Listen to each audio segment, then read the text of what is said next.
مسیح خداوند میں آپ سب کی سلامتی ہو۔ سجدہ و خداوند کا شکر اور اس کی تمجید کرتے ہیں جو بھلا خداوند مہربان باپ ہے، جس نے ہمیں زندگی کی سانسیں عطا کی، اور لازم ہے کہ اس کے دیے ہوئے وقت میں سے ہم کچھ وقت خداوند کے حضور گزرانے۔ سوائیں ہم اپنی آنکھیں بند کرتے ہیں اور خدا قدوس کے آگے اپنے سروں کو جھکاتے اور دعا مانگیں تاکہ خداوند جو بھلا مہربان ہے،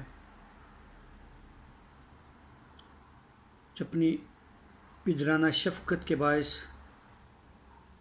بنی نوع انسان کی ساری غلطیوں خطاؤں کے باوجود اس سے پیار اور محبت رکھتا ہے اور اس کی ضرورتوں کا خیال کرتا ہے۔ اسی باپ کے حضور اپنی مناجات رکھیں اور دعا مانگیں۔ قدوس قدوس قدوس خداوند رب الافواج، لشکروں کے رب، بحر و بر کے خالق اور مالک، تجھے عظیم، رحیم اور مہربان ہے۔ تیرا شکر، تیری تعظیم کرتے ہیں کیونکہ تو ہی تعظیم کے لائق خداوند ہے۔ روئے زمین پر اور کوئی ہے نہیں، اور آسمانوں میں صرف تو ہی ایک خدا جو آسمان اور زمین کا خالق اور مالک ہے۔ ہم تیرے حضور آتے اور اپنی مناجات کو تیرے حضور رکھتے ہیں کہ تو قدوس ہے، ہم پہ رحم کر، کیونکہ تیرے رحم کے بغیر ہم ایک پل کی سانس بھی نہیں لے سکتے۔ قدوس خداوند، اس پوری دنیا میں جب انسان دکھ، تنگی اور پریشانی کی حالت میں ہے تو ہی سنبھالنے والا ہے۔ تو اپنے لوگوں کو سنبھال، کیونکہ تو کہتا ہے کہ اے آدم تو کہاں ہے، لوٹ آ۔ تو قدوس خداوند ہمیں پکارتا ہے تاکہ ہم ابدی موت سے بچ جائیں۔ تو قدوس خداوند تو ہمیں حکمت، دانش عطا کر تاکہ ہم تیری آواز کو سنیں اور لوٹ کر تیرے پاس آئیں تاکہ زندگی پائیں۔ میں تیرا عاجز اور انکسار بندہ اپنے آپ کو تیرے پاک اور کبھی ہاتھوں میں سونپتا ہوں۔ تو رحم کر قدوس خداوند۔ اور پھر میں ان تمام بیماروں کے لیے جن کے بدن کمزوری کی حالت میں ہیں، خاص طور پہ اس وبا کے لیے جو پوری دنیا میں پھیلی ہوئی ہے، تو قدوس خداوند ان کو شفا یاب کر تاکہ وہ اپنے گھرانوں میں خوش و خرم زندگی بسر کریں اور تیری حضوری میں آئیں اور جانیں کہ تو ایسا عظیم خداوند ہے جو ہماری زندگی میں بڑے بڑے کام کرتا ہے۔ پھر قدوس خداوند بے روزگاروں کو روزگار عطا کر، بے اولادوں کو اولاد جیسی نعمت سے نواز قدوس خداوند، کیونکہ اولاد جو تیری طرف سے اجر ہے قدوس خداوند، جو برکت کا سبب ہے قدوس خداوند، تو اپنے لوگوں کو اولاد جیسی نعمت سے نواز، توفیق بخش دے قدوس خداوند کہ تیرے لوگ تیری حضوری میں جھکے اور صرف تیری بندگی کریں اور اول درجہ تجھ خدا قدوس کو دیں۔ تیرا شکر، تیری تعظیم کرتے اور تجھ ہی سے مانگتے اور پا لیتے ہیں۔ آمین۔ عزیزو، آج ایک چھوٹی سی بات شیئر کرنا چاہوں گا میں آپ کے ساتھ۔ 2-4 دنوں سے سوشل میڈیا پر ایک بڑی افسوسناک خبر گردش کر رہی ہے کہ انڈیا میں کچھ لوگوں نے ایک جانور کو اپنی ہنسی مذاق میں موت تک پہنچا دیا۔ ایک ہاتھی کو انہوں نے پائن ایپل میں، اناناس میں پٹاخے ڈال کر اس کو کھلا دیا۔ کتنی افسوسناک بات ہے کہ انسان جو اپنے آپ کو اشرف المخلوقات کہتا ہے، کس طرح سے ایک بے زبان جیتی جاگتی جان کو موت کی طرف دھکیل دیتا ہے، صرف اپنی تسکین کے لیے۔ وہ جانور جس نے انہیں کوئی نقصان نہیں پہنچایا، وہ اپنی بھوک کو مٹانے کے لیے انسان پر اعتبار کرتا ہے۔ شاید وہ بھی یہی سوچ رہا ہوگا کہ انسان ہم سے پیار کرتا ہے اور وہ مجھے خوراک دے رہا ہے، لیکن اسے نہیں پتہ تھا کہ جو خوراک وہ اسے دے رہا ہے، اس خوراک کے اندر اس نے اپنی نفرت اور اپنا بغض اس میں بھر دیا ہے، جس کی وجہ سے اس کی جان بھی جا سکتی ہے۔ لیکن ایک اعتبار کے توسط سے اس نے اس پائن ایپل کو کھا لیا، لیکن جب وہ پٹاخے اس کے اندر پھوٹ گئے تو وہ اپنی جان سے جان دھو بیٹھی۔ وہ اکیلی جان نہیں بلکہ اس کے اندر بھی ایک اور جان پل رہی تھی۔ یہ ہے انسان کی فطرت کہ وہ دوسروں کو دکھ دے کر خوشی محسوس کرتا ہے۔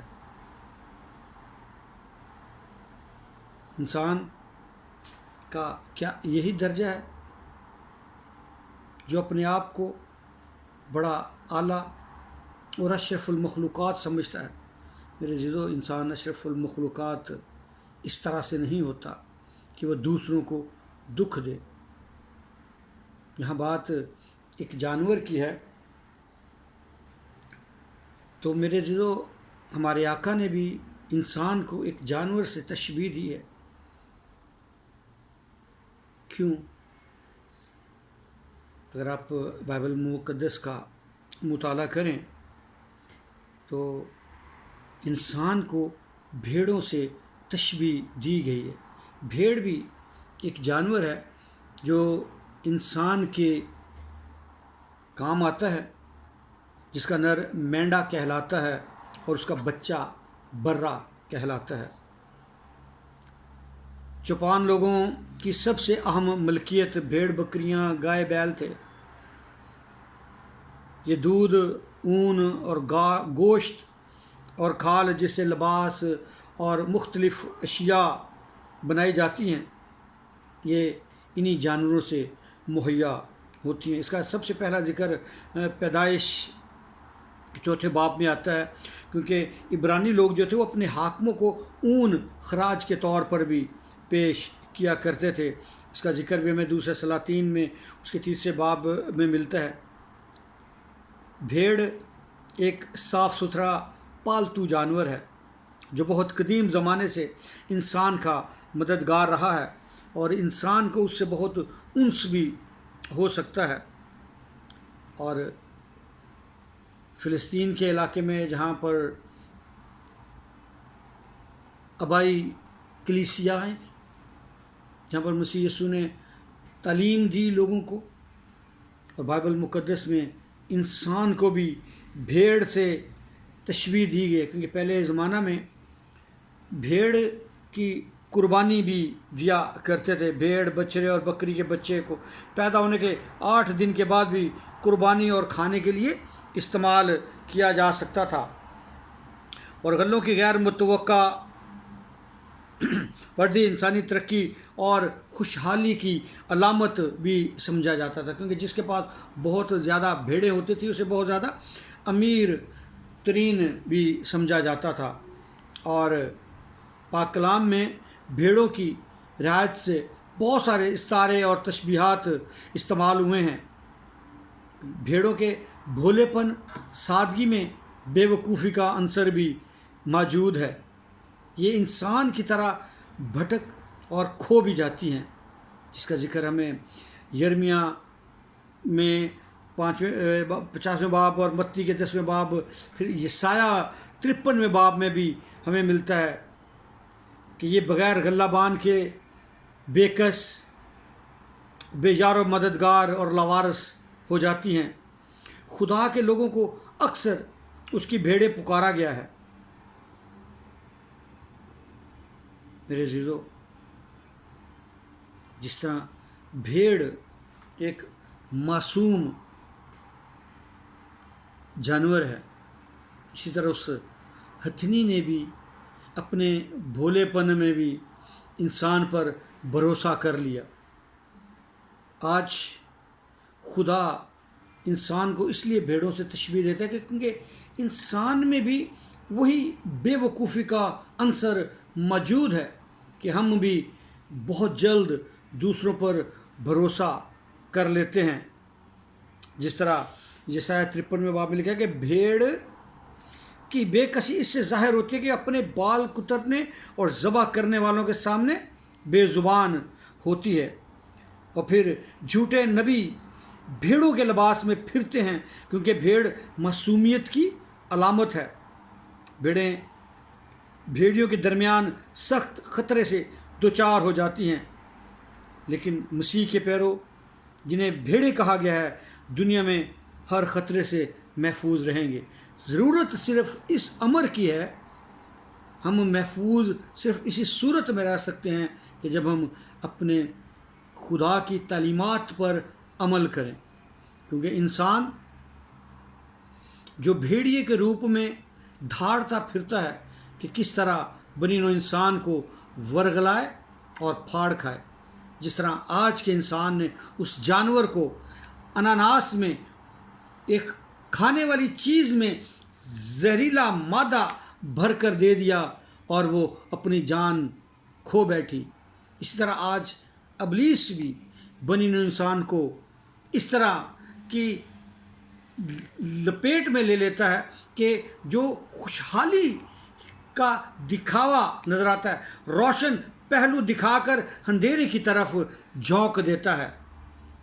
تو میرے عزیزو، ضرورت ہے کہ ہم بھیڑوں کی طرح معصوم ہیں، ہمیں اپنے آپ پر غور کرنا ہے، ہمیں اپنے چرواہے پر نگاہ رکھنی ہے۔ اگر ہم چرواہے کے پیچھے پیچھے چلیں گے، اس کے کہنے کے مطابق عمل کریں گے تو ہم زندگی پائیں گے، ورنہ ہم